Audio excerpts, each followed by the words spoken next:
pessoal, tudo bem? Vamos resolver essa questão que corresponde à questão de número 6 do capítulo 5 do volume 2 do livro Curso de Física Básica do professor Moisés Zebai.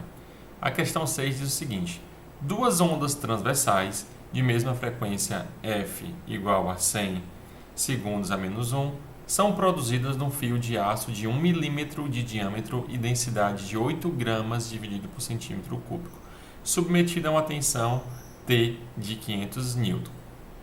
As ondas são dadas por y1 igual a cosseno de kx menos ωt mais π sobre 6, y2 igual a 2a seno de menos kx mais ωt, onde a é igual a 2 milímetros. A. Escreva a expressão da onda harmônica progressiva resultante da superposição dessas duas ondas. B. Calcula a intensidade da resultante. C. Se fizermos variar a diferença de fase entre as duas ondas, qual é a razão entre os valores máximo e mínimo possíveis da intensidade da resultante? Então, pessoal, essa é uma questão do capítulo de ondas que envolve superposição de ondas, tá certo? Então, basicamente, na primeira parte da questão, nós vamos estar combinando essas duas ondas, a y1, a y2, essas duas ondas componentes, para se obter uma onda resultante. E escrevemos essa onda resultante também como uma função tipo A' cosseno de kx menos ωt mais um φ, tá certo? E o nosso objetivo basicamente é determinar quem são esses parâmetros, isto é, quem vai ser a nossa amplitude da onda resultante, quem vai ser a nossa fase da onda resultante, tá certo? Então essa questão aqui corresponde a duas ondas que estão se propagando no mesmo sentido, com amplitudes uma A e a outra 2A, tá certo? Então, lembrando do que vimos nas videoaulas conteúdo, do conteúdo sobre esse capítulo de ondas, então podemos fazer essa superposição, né, encontrar as expressões disso de forma analítica, ou mesmo lembrando, utilizando o conceito de façores, né, de vetores girantes, determinando através das leis do cosseno a amplitude e a lei dos senos a fase φ dessa onda resultante. Então essa é a primeira parte da questão. Uma vez encontrado a amplitude, podemos determinar a intensidade, tá certo? Que é o item B, porque vamos ter determinado também quem é o K, quem é o ômega, o número de onda e a frequência, tá certo? Tendo em vista que a questão nos deu a frequência, o diâmetro desse fio, a densidade e a tensão. Então, basicamente, nós, como temos a tensão, então somos capazes de determinar a velocidade, porque ele também deu o diâmetro e a densidade. Então, com isso, determinamos, primeiramente, a densidade linear. Com a densidade linear e a tensão, determinamos a velocidade, porque a velocidade é raiz de t sobre μ. Com isso, com a velocidade, determinamos a comprimento de onda, porque temos a frequência. Então, velocidade e frequência, determinamos o comprimento de onda. Com o comprimento de onda, determinamos o número de onda, tá certo? Então, determinamos o K. Para determinar a frequência angular, basicamente, a gente só precisa dessa frequência linear, tá certo? Então, determinamos também a frequência linear. Então, vamos ter tudo. Então, no item A, calculamos a amplitude, a fase, o número de onda e a frequência angular dessa onda resultante. Com isso, no item B, calculamos a intensidade e no item C, da expressão geral da intensidade, que por sua vez depende de uma função cosseno quadrado, tá certo? Então, sabendo que o cosseno ali, ele oscila de menos 1 a 1 e o cosseno quadrado de 0 a 1, então seremos capazes de ver os valores das intensidades mínimo e máximo e calcular essa razão para esse caso específico, onde a intensidade da onda 1 vai estar associada com a amplitude da onda 1, que é A, e a intensidade da onda 2 associada à amplitude da onda 2, que é 2A. Então vamos lá, pessoal. Sem muitas delongas, tomando nota o que a questão nos forneceu. Então, de acordo com a questão, ela nos forneceu quem? Ela nos forneceu a frequência de 100 Hz, ela nos forneceu o diâmetro desse fio de 1 milímetro, convertendo 1 milímetro para metro, isso é 10 a menos 3 do metro. Ela também nos deu a densidade em gramas por centímetro cúbico, que por sua vez, convertendo essa densidade volumétrica no SI, então grama é 10 a menos 3 o quilograma e centímetro é 10 a menos 2. Então isso vai nos resultar 8 vezes 10 elevado a 3 quilogramas por metro. Também nos deu a tensão, tá certo? Assim como a amplitude esse A aí da amplitude da onda 1 e da amplitude da onda 2 vai ser 2A, mas ele nos forneceu o A de 2 milímetros, então isso é 2 vezes 10 a menos 3 do metro. Então, enrotulando todos esses dados como equação 1, 2, 3, 4 e 5, ok? Então, antes mesmo de estarmos indo para o item A, vocês podem notar que a função da onda 1, da onda componente 1, já está da forma como usual, como utilizamos, tá certo? Escrevemos em termos do cosseno, tá certo? Como vimos lá na nossa videoaula do conteúdo e como vimos ao longo de todo o estudo do capítulo de ondas, seguindo o Moisés, tá certo? Então aqui uma observação, o Moisés usa cosseno, para quem está estudando aí pelo Resnick, Halley usa seno, mas a gente sabe que essas funções trigonométricas são complementares, então elas diferem apenas de uma fase. Então tanto faz você usar cosseno quanto seno, isso é independente. Então eu poderia estar escrevendo meu y de 1 em termos de seno, então meu y de 1 e y de 2 seria ambos em termos do seno, ou o contrário, como farei aqui. Pegarei minha função y2 dada em termos de seno, escreverei em termos do cosseno usando ângulos complementares. Então esse seno desse ângulo vai ser igual ao cosseno de π sobre 2 menos esse ângulo aí, né? No caso, esse argumento, tá certo? Então, vamos lá. Então, antes de encontrarmos a onda resultante, vamos escrever y2 como? Então, y2, né, dado na questão de 2a seno de menos kx mais ômega t, eu posso escrever isso em termos do ângulo complementar. O seno desse θ como cosseno de π sobre 2 menos θ, tá certo? Então, para provar isso, eu vou utilizar a relação trigonométrica do cosseno de A mais B. Então, cosseno de kx menos ômega t mais π sobre 2 vai ser cosseno do primeiro, então, cosseno de kx menos ômega t vezes o cosseno do segundo, π sobre 2, menos seno do primeiro, kx menos ômega t, vezes o seno do segundo, tá certo? E aí, o cosseno de π sobre 2 é 0 e o seno de π sobre 2 é 1. Que por sua vez vai resultar no valor menos seno de kx menos ômega t, só que o menos seno de θ é igual a seno de menos θ. Então isso vai ser igual a seno de menos kx mais ômega t, tá certo? Então o menos foi aqui para dentro do argumento, então ficou menos kx, menos com menos do ômega t fica mais ômega t. Mostrando que sim, podemos escrever a nossa função y2, que foi dada na questão em termos de seno e em termos do cosseno, usando ângulos complementares. Então pronto, agora sim, com a expressão de y2 dada em termos do cosseno e a y dada em termos do cosseno, podemos usar nossas relações apresentadas ao longo do estudo do capítulo de ondas, tá certo? Então vamos lá. Então a onda resultante progressiva, a gente pode escrever ela, né, como um A' cosseno de kx menos ômega t mais φ, tá certo? Então destacando que esse k e o ômega são os mesmos, né, porque aqui nós estamos tratando de uma interferência de ondas progressivas com mesma frequência e consequentemente vai resultar no mesmo número de onda e mesma frequência angular, ambos andando para a direita, por isso do sinal negativo aqui, tá certo? Então basicamente, como eu enunciei, né, no comecinho quando eu estava lendo a questão, o nosso objetivo vai ser determinar quem são esses camaradas, quem vai ser a amplitude da onda resultante, a constante de fase da onda resultante. Para os valores de K e ômega, com as informações das equações 1 a 5, facilmente encontramos quem é K e quem é ômega, ok?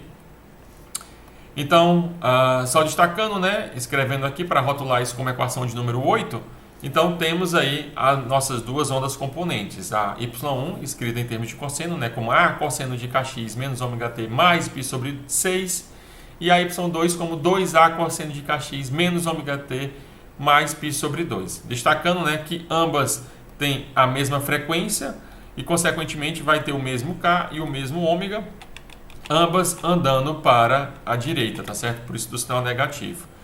E a primeira tem uma constante de fase φ de 1 de π sobre 6 e a segunda a constante de fase de π sobre 2, tá certo? Então, com isso, nós já calculamos a diferença de fase que nós vamos utilizar mais à frente. Então a diferença de fase, que é φ2 menos φ1, vai ser π sobre 6 menos π sobre 2, resultando no valor de menos π sobre 3, ok?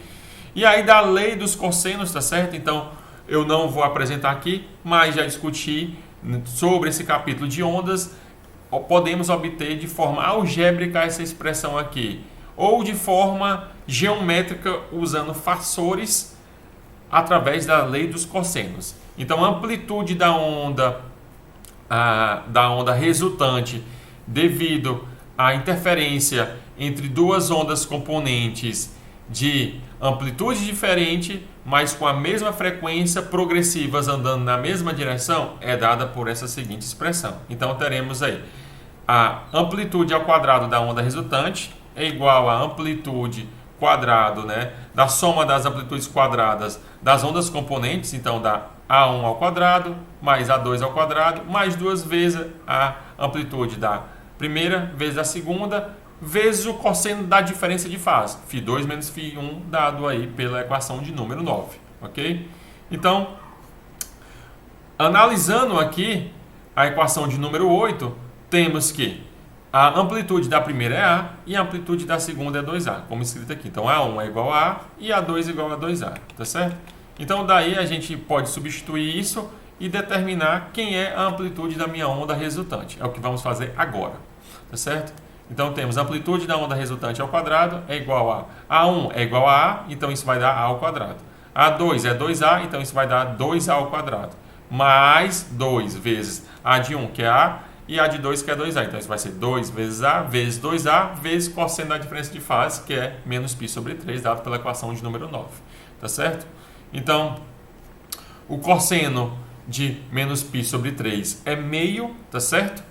E aqui vai aparecer, né, 4A ao quadrado, tá aqui ele, e aqui vai aparecer também 4A ao quadrado, só que agora é dividido por meio, né, devido ao cosseno de menos π sobre 3. Ok? Então, essa soma vai dar quem? Vai dar 7A ao quadrado, né? Porque aqui vai dar 2A ao quadrado. Então, 4 mais 2, 6, mais 1, 7. Resultando aí no valor de 7A ao quadrado. Passando a raiz em ambos lados da equação, teremos então que o nosso A' é igual a A raiz de 7. E a questão deu de 2 milímetros, né? Então, só checando aqui o valor, na verdade, isso, exatamente. A amplitude a questão nos deu no valor de 2 milímetros. Equação de número 5. 2 vezes 10 a menos 3 do metro. Então, se a gente substituir os valores, nós teremos quem? Que a linha é 2 milímetros, né? 2 elevado a menos 3, vezes a raiz de 7, dando o valor de 5,29 vezes 10 a menos 3 do metro. Então, 5,29 milímetros. Essa é a amplitude da onda resultante. Então, primeira etapa concluída. Encontramos a amplitude da onda resultante. Então, agora vamos encontrar a constante de fase da onda resultante. E depois a gente determina quem são os parâmetros, né? Quais são os parâmetros K e ômega, ok? Por isso que eu escrevo que, basicamente agora, né, nos resta determinar quem é essa constante de fase da onda resultante. E para tal, nós vamos relembrar um pouquinho agora sobre vetores girantes, né, que são chamados de façores, tá certo? A gente viu isso no capítulo de osciladores harmônicos e aqui também no capítulo de ondas, tá certo? Então, tudo que eu vou escrever agora em laranja é meio que uma breve revisão sobre essa questão de façores. Então, da mesma forma como lá no oscilador harmônico, né, a gente podia determinar o oscilador harmônico, né, representar geometricamente o oscilador harmônico, né, como um vetor, e aí a lei horária seria uma projeção sobre o eixo X desse vetor. Aqui também a nossa onda, né, o deslocamento vertical da onda vai estar associada com a projeção desse vetor no eixo dos y, tá certo? E aí isso facilita bastante a nossa vida, porque encontrar a onda resultante basicamente vai ser um problema de vetores, soma de vetores, como aqui. Então temos esse vetor, no caso OP1 associado à onda 1, o vetor OP2 associado à onda 2, cada um com amplitudes A1 e A2 respectivamente. Vocês poderiam interpretar isso também como dois osciladores, né? Um oscilador OP1 e o OP2. Então tanto faz. A mesma discussão que fizemos no capítulo de oscilador harmônico é a mesma que fizemos no capítulo de ondas para essa questão de façores, né? Uma maneira de determinar, utilizando a lei dos cossenos, a amplitude da onda resultante e a constante de fase da onda resultante, utilizando a lei dos senos. Então, estou fazendo tudo isso para essa segunda parte, tá certo? Para apresentar a lei dos senos. Então, todo esse paralelograma aqui, dado pelos duas ondas componentes OP1 e OP2, tá certo? Eles giram, né, todos de uma mesma maneira porque todos têm a mesma velocidade angular, tá certo? Porque nós estamos tratando a combinação de ondas com a mesma frequência, que no caso aqui corresponde à mesma velocidade angular. Então, todo esse paralelograma gira com a mesma velocidade angular, tá certo? Então, cada um aqui vai ter a sua constante de fase θ1, a outra constante de fase θ2, de tal forma que a diferença de fase, né, a gente pode estar transladando esse vetor para cá, tá certo? E aí percebe-se que o ângulo entre OP2 e OP1 vai ser exatamente a diferença de fase, φ de 2 menos φ de 1. Então, nosso objetivo, basicamente, vai ser quem? Vai ser escrever esse ângulo aqui. Então, quem é esse ângulo? Vai ser o nosso θ1 mais o beta, onde beta é o ângulo entre o vetor resultante, né, que veio da soma de vetores, corresponde a esse vetor aqui em vermelho, tá certo? Então, exatamente, como estudamos lá no capítulo 2 sobre vetores, o vetor resultante, ele vai ser o vetor que sai da origem do primeiro até a extremidade do segundo. Então, como transladamos esse camarada para aqui, né, para cá, sem mudar nem a direção nem o sentido, então o vetor resultante sai da origem do primeiro, aqui no caso de OP1, e vai até a extremidade do segundo, do OP2, ok?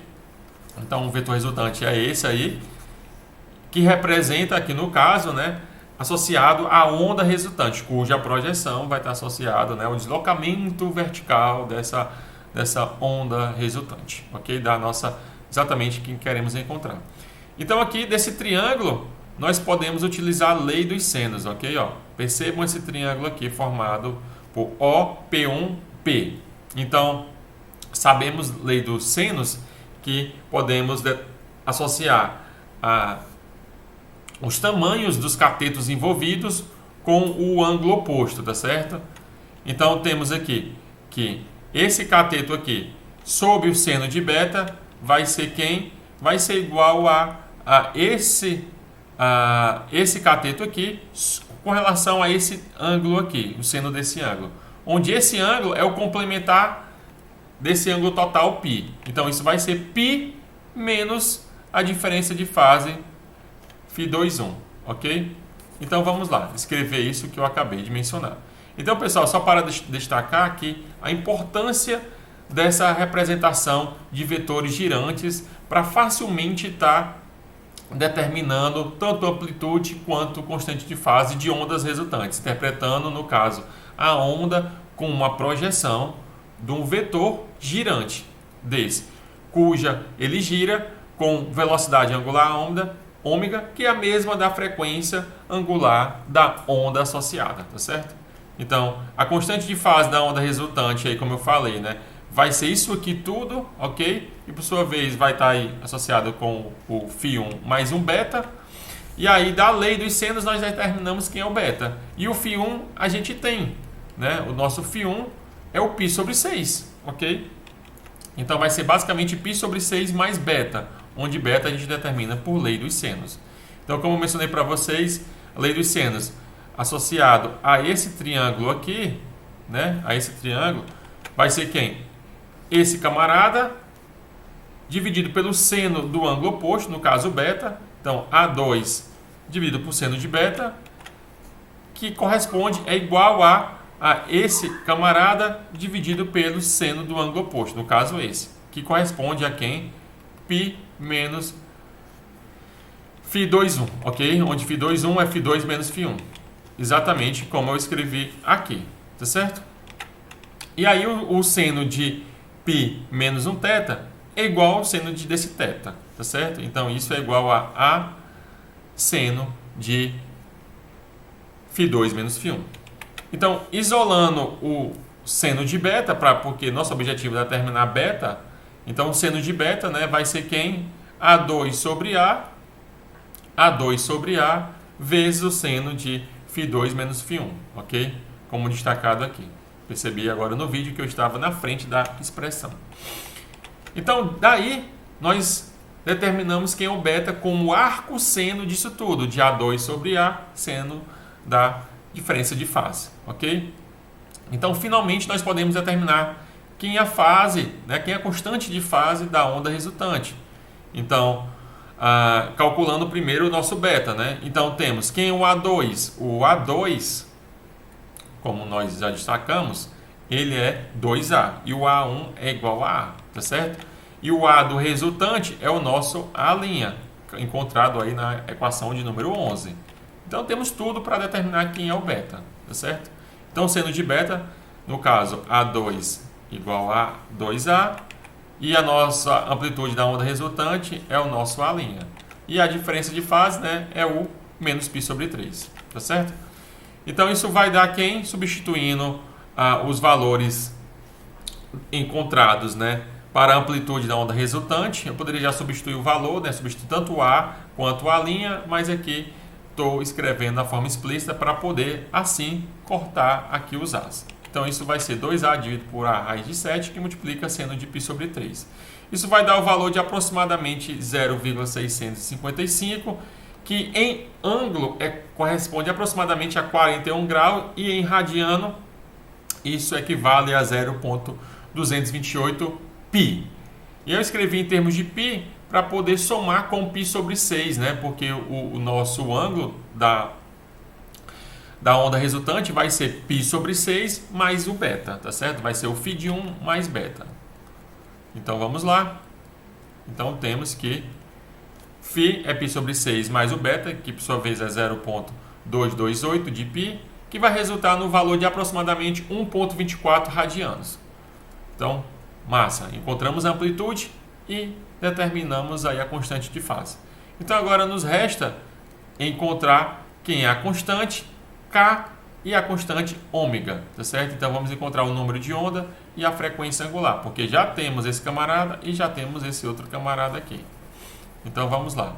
Como eu mencionei para vocês, das equações de 1 a 5, a questão nos deu tudo para poder determinar quem é K e quem é ômega, ok?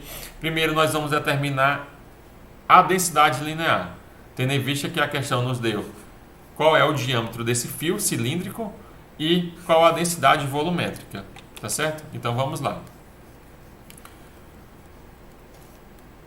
Então, com os dados da questão, das equações de 1 a 5, nós podemos determinar K e ômega, começando com a densidade linear, tá certo? Então, densidade tem unidade de massa por comprimento, tá certo? Onde a massa aí, tendo em vista que ele deu a densidade volumétrica, a gente usa a expressão da densidade volumétrica, que por sua vez é massa dividido por volume.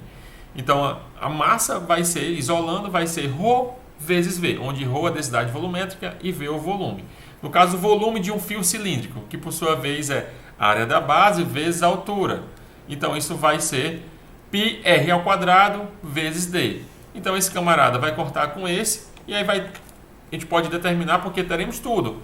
A questão nos deu a densidade, ρ, e nos deu o diâmetro desse fio, tá certo? Então, no caso aí o raio, né? Então, o raio é diâmetro dividido por 2. Então, temos tudo, ok?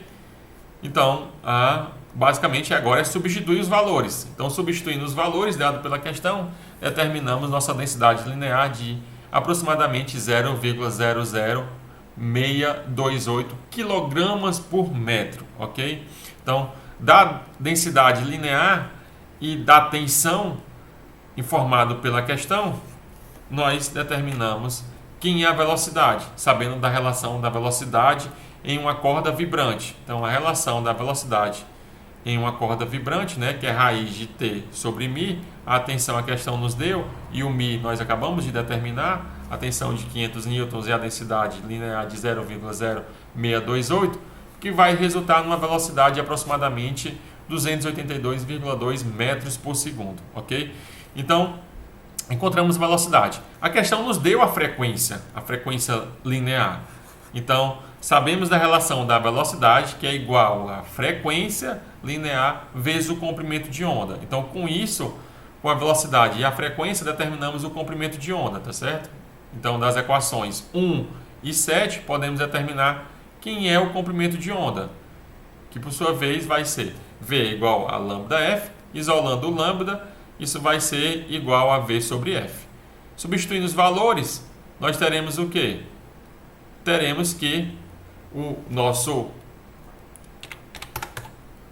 Só um instantinho, só agitar um pouquinho o zoom, aqui, pronto. Então teremos que o nosso comprimento de onda vai ser aproximadamente igual a 2,822 metros. Então determinamos aí o comprimento de onda. Com o comprimento de onda, podemos determinar o número de onda, que é o K, exatamente o que aparece no argumento da função trigonométrica associada à onda resultante. Então o K é 2π sobre lambda, tá certo? Então com isso determinamos o nosso número de onda. Então K, 2π sobre lambda, substituindo o valor de lambda, encontramos que K é aproximadamente 2,23 metros a menos 1. Radiano dividido por metro, ok? Então encontramos K. Da frequência linear podemos determinar a frequência angular, tá certo? Porque ômega é 2πf. Então com isso determinamos a frequência angular. Então só substituindo os valores, no caso o valor de f em específico, então isso vai ser 2π vezes o 100 Hz, que vai resultar no valor de 628,3 radianos por segundo, tá certo? Então, encontramos o ômega, encontramos o K, encontramos a amplitude, encontramos a constante de fase. Agora é só substituir todos esses valores na seguinte expressão. E aí, escrevemos assim a equação da onda resultante. Então, vamos lá. Então, finalmente, podemos escrever a equação da onda resultante tal como. Então, substituindo todos os valores, a amplitude que nós determinamos aí de 5,29 vezes 10 a menos 3 do metro, o nosso K de 2,23 radianos por metro, o nosso ômega de 628,3 radianos por segundo e a nossa constante de fase da onda resultante de 1,24 radianos, tá certo? Então, a equação de número 21 é a equação da nossa onda resultante. Ufa, hein? Então vamos lá agora para o item B. O item B nos solicita a intensidade da resultante. E aí sabemos da relação da intensidade, que é proporcional ao quadrado da frequência angular, proporcional ao quadrado da amplitude e, por sua vez, proporcional à densidade linear e à velocidade da onda. Então tudo isso nós já encontramos. Basicamente é só substituir os valores. Então a intensidade é μ V ômega ao quadrado, A ao quadrado dividido por 2, ok? Temos todos esses valores. Encontramos o valor de μ na equação de número 16, o valor de V na equação de número 17, o valor de ômega na equação de número 20 e o de A na equação de número 11. Então, substituindo todos esses valores, estão todos eles aí substituídos já, na intensidade, vai nos resultar no valor de uma intensidade de aproximadamente 9,79 watts, tá certo? Então, exatamente a mesma unidade de potência, tá certo? Energia por tempo, intensidade. Então, com isso, determinamos a intensidade solicitada no item B. Vamos lá novamente, né? Porque já faz alguns minutos que nós começamos a discutir a questão, vamos lá novamente ler o item C. O item C pede... Se fizermos variar a diferença de fase entre duas ondas, qual é a razão entre os valores máximo e o valor mínimo?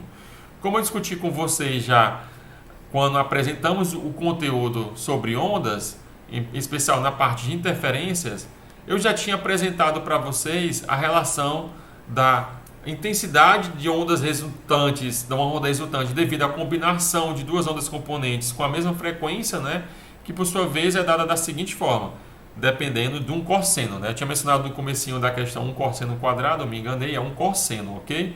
Então a intensidade vai ser da onda resultante é igual à intensidade da primeira onda, mais a intensidade da segunda, mais 2 vezes a raiz do produto da intensidade da primeira com a segunda, vezes o cosseno da diferença de fase. Então, notando que o cosseno ele tem valor máximo quando é 1 e o valor mínimo quando é menos 1, isso por sua vez vai estar associado a uma onda construtiva e uma onda destrutiva, né, uma interferência construtiva e uma interferência destrutiva, resultando aí nos seus valores máximos e mínimos respectivamente. Então, basicamente, ele pede para encontrar essa razão, tá certo?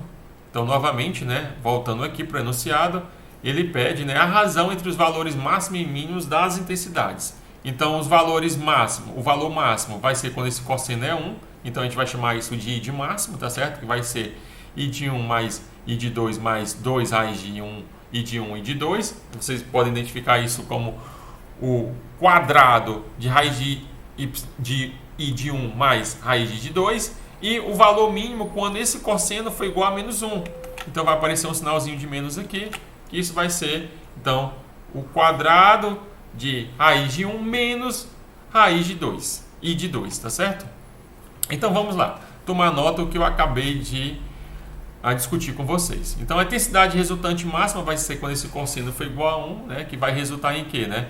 A intensidade máxima é o I de 1 mais I de 2 mais raiz de produto I de 1 de 2. Como falei para vocês, né, podemos escrever isso como o quadrado de raiz de I de 1 mais raiz de I de 2. Ok? Então, guarda essa informação, a equação de número 25. Vamos lá para o caso resultante, quando isso resulta no mínimo. Então, isso vai ser quando o cosseno for menos 1. Então, o cosseno ele varia entre menos 1 e 1, né, valores mínimos, o valor mínimo de menos 1 e o valor máximo de 1. E, por sua vez, vai resultar aqui para a gente numa intensidade mínima de I de 1 mais I de 2 menos 2 raiz de I de 1 e de 2. Então, podemos escrever isso como quadrado de raiz de I de 1 menos raiz de I de 2. E aí, finalmente, como a questão pede, né, essa razão, a razão entre as intensidades máximas e mínimas. Então, isso vai ser I de máximo dividido por I de mínimo. Então, vai ser isso, raiz, né, o quadrado da raiz de I de 1 mais raiz de I de 2 dividido pela raiz de I de 1 menos a raiz de I de 2. E aí, pessoal, da expressão da intensidade, calculando isso para a intensidade da onda 1, chamando isso de I de 1, e para a onda 2, chamando isso de I de 2, né? Só destacando para as amplitudes de cada um dos casos. A amplitude I de 1 é A, né? Então, voltando aqui um pouquinho, ok? Então, I de 1 é A, a amplitude da onda 1 é A e a amplitude da onda 2 é 2A. Então, destacando isso, ok? Então, vamos lá. Então, onde I de 1 e I de 2, como eu estava destacar, vai ser isso, né? Então, notando que aqui apareceu um 2A ao quadrado, né? Isso está associado porque a amplitude da onda 2 é 2A e a amplitude da onda 1 é apenas A.